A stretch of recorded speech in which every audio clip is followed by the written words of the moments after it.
Dadalaw ulit tayo guys. Ayan, ang ganda ng kanyang ano, ng aking kapatid. Ayan, kanyang halaman.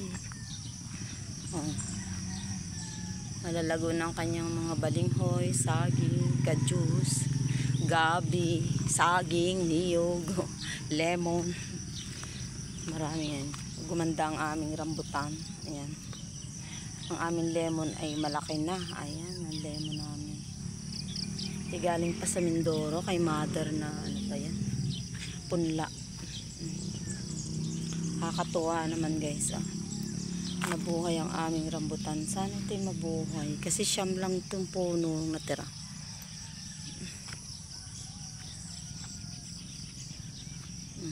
Yan guys. Kakatuwa.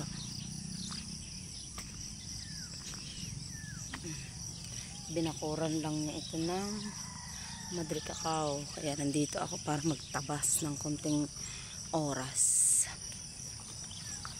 Yan guys, mahamog kaya basang-basa ang pantalon dahil may trabaho tayo. Kaya nag-ano muna ako, pumasyal muna dito guys para kahit papaano yung hindi siya lumago ang damo.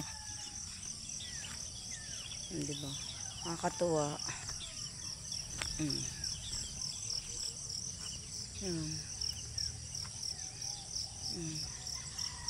Mamaya doon ako sa kabila dadaan dahil dito malinis na. Doon sa gilid, ayan, natumba ng bagyo yan guys, kaya tinalasan niya para malinis niya. Nasa Maynila siya ngayon kaya ayusin ko muna rin. Tinatalas ko ito pagka para hindi malago. Yan. Nice din ako ng saging. Yan. Ito may mga bagong sibol. Yan.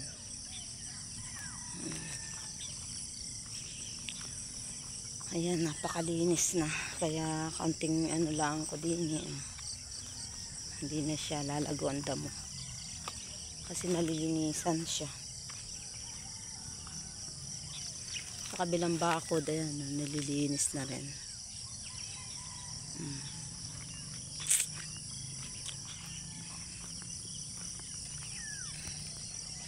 Ngayon lang ulit tayo guys nakapasyal.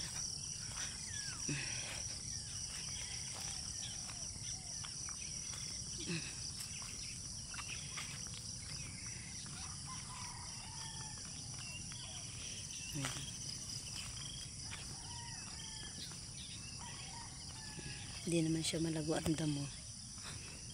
Kaya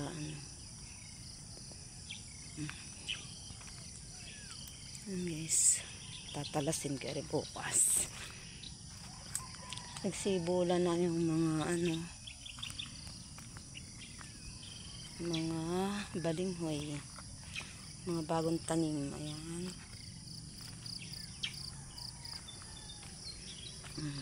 Dito naman sa ibaba, ayan, sa ibaba bagong tanim yan, lilinis din niya ang mga saging. Ayan. Ang niyog niya dito ay may 50 puno. Tinaniman niya ito sa baba ng niyog guys para daw hindi maano ng baha. Ang kaganda ng kamote dyan sa ibaba. Naputol niya na yung isang saging dito. Kaya yan, binakura na rin niya itong ibaba. Yan. Kumuha na ito ng sa may ilog. Yan.